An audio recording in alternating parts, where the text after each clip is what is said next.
fix the problems with stock and mortgage markets with incentives and bailouts, or should the markets be allowed to correct themselves? Mr. Lukenmeyer, let's start with you. One of the problems that we have with forward banking to someone who has had the background education to understand the way that you structure loans, the way you structure financial dealings. Whenever they started the secondary market loans, where they were loaning more money than they were actually the collateral was bringing, I told my brother at the time, I said, this is an accident waiting to happen. And sure enough, it did. Those people who did that knowing full well that there was risk involved. Obviously, interest rate is always reflective of the rate, of the risk that you take. As a result, just like anybody else that plays the stock market, they knew they were taking the risk, and as a result, I feel very strongly that they took the risk. We're not bailing out every person who plays the stock market. Why should we bail out every person who plays this game? The ones who got hurt in this situation were consumers. Consumers who took out these loans in good faith, believing that they were going to be working with someone who would work with them. And obviously these people were taking advantage of it. From that standpoint, I believe the federal legislation that's in place, they're working on as we speak, is something that goes along the line that will help those consumers. It's forcing the credit people to write down their loans to be able to have a bankable loan, and as a result, make them eat the rest of it. I think that's an appropriate way to help the people who are in this position, as well as recognize those individuals, those groups, those businesses that were in this business to take advantage of the inflationary times that we had in the real estate market to pay the price for their gambling. We all know that things go up, things go down. They're big boys, they understood that, they played the game, they lost. I don't believe we need to be bailing everybody out in this situation. Thank you. Thank you. As far as economic policy and stock and mortgage bailouts, in general, I would say that the market should correct itself. I believe in competition, and I believe that in this country, our capitalistic form of government has served us well. I do believe, though, that in this situation that the general public has been duped when they are offered a loan that's 120% value.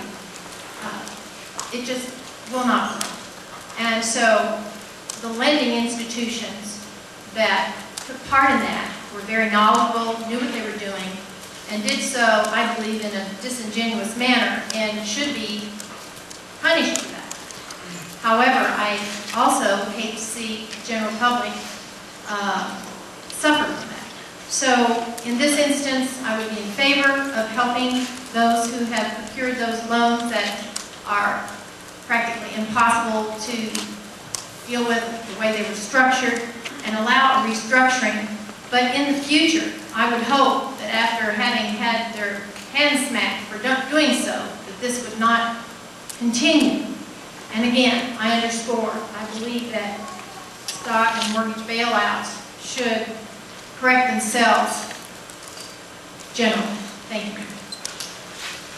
Mr. Oliva. Jim, no, I do not support government bailout. I too am an advocate of the free market.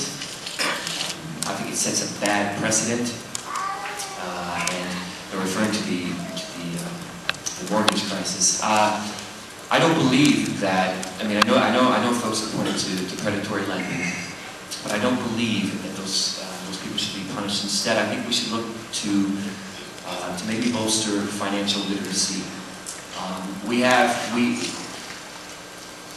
A lot of people in the United States, we tend to live beyond our means. We live on a credit card. Credit is, I mean, it's the era of the virtual dollar, if you will, Jim. I think we need to get back to teaching financial literacy, simply how to balance a checkbook before you get out of high school, things like this. So just to underscore, I am for a free market, let the markets correct themselves, and let's make a shift towards more education for financial literacy. Thank you. Thank you. Certainly those who committed fraud, banks, mortgage companies who committed fraud against the American homeowners should be prosecuted to the full extent of the law. But no, we should not be bailing out special interests for bad business decisions. Mr. Vice. Again, I am so in love with the American people and what we're able to do when given the chance. When the government does not stop us from doing the kinds of things that we know that are right and that we know we can do. We cannot legislate stupidity. And that might sound harsh, but we can. Stupid people do stupid things. And again, I know that sounds harsh, but they do, and they'll continue to do it. They will.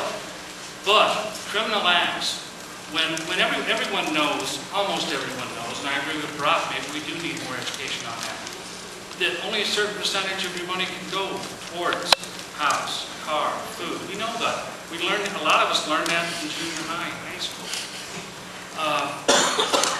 When a bank or a mortgage company is charging 120% of the value of the house, in my mind, that's criminal. If it's not, it should be. And as a congressman, we'll pass laws like that to try to help those people that do need help in those ways. But we can't bail out every time somebody does something that gets them in trouble. A lot of times people take chances and they come out okay on it. Government bailouts, we need to be very careful about, again, where we're spending